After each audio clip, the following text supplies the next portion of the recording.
Corneille. Nous sommes toujours dans la première partie du livre des Actes qui se déroule en Judée et dont Pierre est le héros principal. Dans ce récit de la conversion de Corneille apparaît de nouveau un des fils conducteurs principaux du livre des Actes, à savoir que le Christ ressuscité est présent plus que jamais, son souffle transforme notre cœur et il atteint tous les hommes, quels qu'ils soient, circoncis ou non.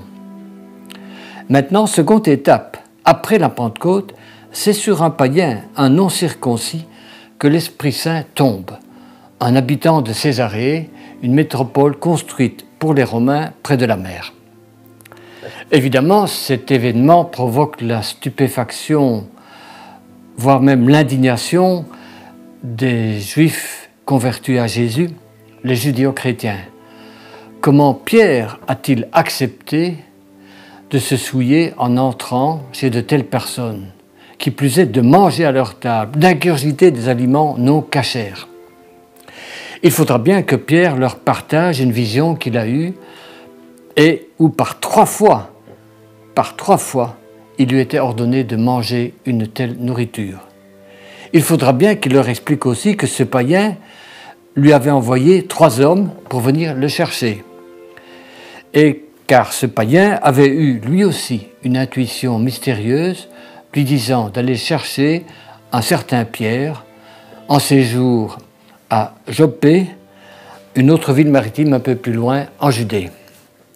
Il faudra encore que Pierre leur rappelle la déclaration de Jésus qui promettait un baptême dans l'Esprit Saint, un plongeon dans le souffle de Jésus. Et que Pierre insiste encore en rappelant qu'il n'était pour rien dans cet événement extraordinaire, que c'était un don gracieux, un cadeau de Dieu qu'on ne pouvait évidemment pas refuser. Que d'efforts et de gesticulations pour faire admettre que l'action de Jésus dépasse nos mesquines frontières, que tout homme peut être atteint par son souffle de vie, fût-il d'un autre bord. Sommes-nous prêts, nous, à répondre à l'invitation d'un inconnu qui vit et pense tout autrement que nous, à entrer dans sa demeure et à partager avec lui son repas? Acceptons-nous que lui aussi puisse être envahi par le souffle de Jésus?